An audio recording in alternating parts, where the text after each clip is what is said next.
A man and two women in Indiana have been arrested after a 6-month-old baby boy nearly died from being eaten alive by rats in their family home, which I believe is in Vanderburgh County, Indiana. The father, the mother, and the aunt, their names David Anthony Schonnebaum and Angel Schonnebaum, and the aunt, her name Delana Thurmon, all three lived in the family home. The aunt has two of her own children in the family home, and the family home was rat infested. It seems like the rat infestation had been in existence for quite some time. I don't know that for sure 100%, but the description within the article suggests that the rat infestation had been a thing for a while. On September the 13th, the father called 911 to let them know that his 6-month-old baby boy was covered in blood. He told the dispatch that it appeared that his fingers had been chewed off. He wasn't exaggerating. Police and emergency medical services sped to their family home. Emergency medical services provided immediate medical aid to the 6-month-old baby boy. He was transported to a hospital. He required a blood transfusion. Doctors described him as being in a near fatal condition. He had bite marks all over his body, 50 bite marks on his forehead, cheek, and nose. He had bite marks to his arms, legs, feet, and toes, but worst of all were his hands. On his right hand, the boy was missing flesh from all 4 fingers and thumb.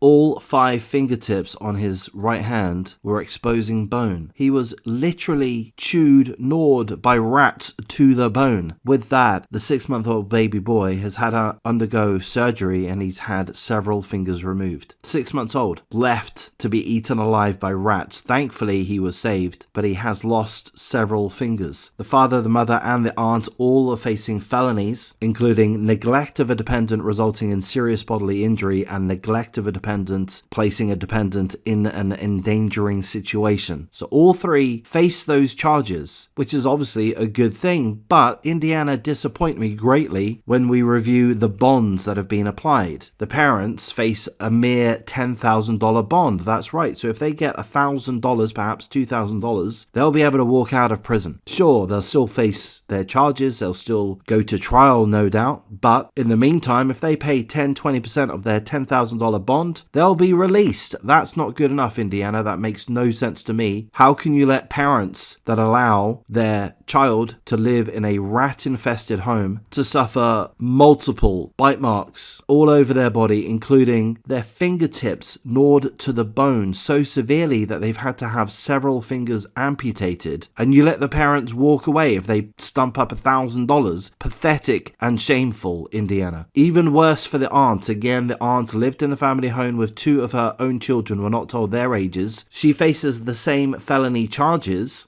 as the parents, and she's been held on a $2,500 bond. If she's got $250 in her back pocket, she's out of there, and that is not good enough. What message does that send to the community? Oh, if you put your child in severe danger, if they nearly die for this reason, that reason, perhaps due to being eaten alive or coming close to death due to rats chewing their defenseless bodies, that's fine. Just pay us a couple $100, you'll be back on the streets. That's the message Indiana is sending. And the authorities involved need to be investigated, in my opinion. That is far from acceptable. That is shockingly bad. And frankly, I hope Indiana's tourist industry, or reputation in general, suffers because of this. This is a disgusting example of pathetic use of bonds. The 6-month-old baby boy has survived, thankfully, due to the grace of God, let's say. Very close to death. He required a blood transfusion. His cot, his bassinet, which was 3 foot away from the parents' bed in the parents' bedroom, was covered in blood. 50 bites to his forehead, cheek, and nose. Bites across his arms, legs, feet, and toes.